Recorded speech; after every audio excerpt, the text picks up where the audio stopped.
Hello! I am back for book two's second recipe, which is going to also be the second New Year's Day recipe.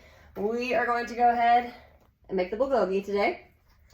I have to be honest, that rice cake soup that took was so good. I am really wondering if I'll be able to live up to that. I love bulgogi. I've had it lots of places. I don't know if I'm going to be able to make it nearly as good.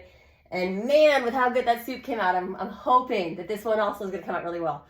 I am making one slight substitution with this one, and it's one that the book does say you can do if you feel like substituting instead.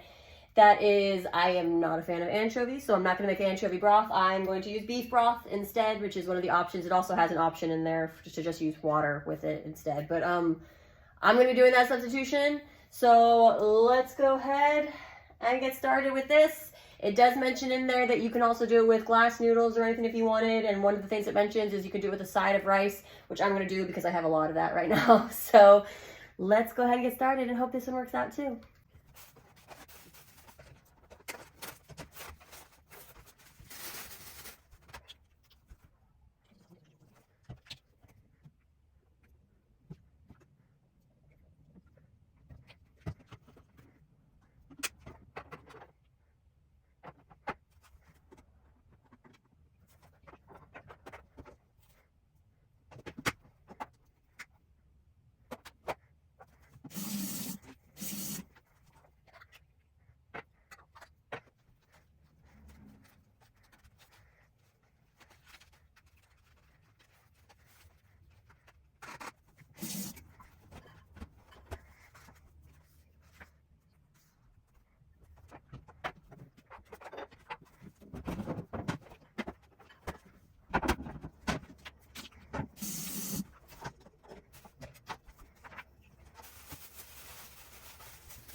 Okay, so we have finished making the bulgogi. It was really easy to make.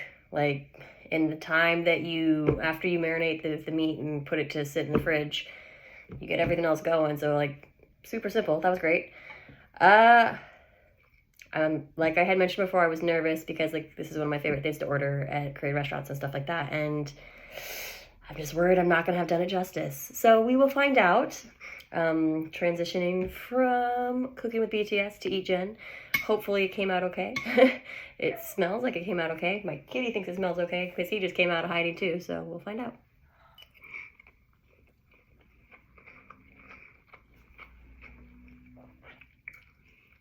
It's good, but it's definitely better at the restaurants I go to instead. But it's good, so. The broth soaks into the rice really nicely. I'm sure with the glass noodles, it would also be really good too, as well. That egg.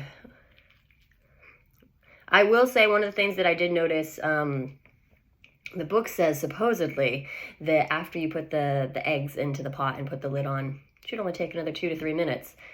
My eggs were definitely not done, and I was like, okay, there's definitely a difference between raw eggs and, you know, eggs that are still runny. So no, they were still raw. So I will say that from my experience, that time was not correct there. Maybe I had too much broth somehow or something. I'm not really sure, so maybe that's why it took longer for it. But it is really good. And it's always nice for me to find recipes that have mushrooms in it because my daughter loves mushrooms, even though she's not really huge on eating a lot of other meat. She loves mushrooms, which is great. So anytime I can find a recipe that has lots of mushrooms in it, that's an awesome option then, because even though she won't eat the meat, give her the mushrooms. So that's a great thing for me to keep in mind for the future as well. Anyways, 2024 is off. Book 2 is going. We already have 2 of the recipes down. While I was cooking, I also realized that since there's a couple recipes in there where there are actually 2 recipes, for example, they have both Hobie's breakfast toast and Jungkook's breakfast toast, so that's like 2 separate ones. I realized it's not actually 15 recipes that I'm making this year. It's 18. So I'm going to have several more months where I have to do multiple recipes in a row. I guess I got to figure out what's coming up next. Anyways, I hope everyone's 2024 is starting off great so far. Hope you guys are all doing fabulous. And I will see you next time.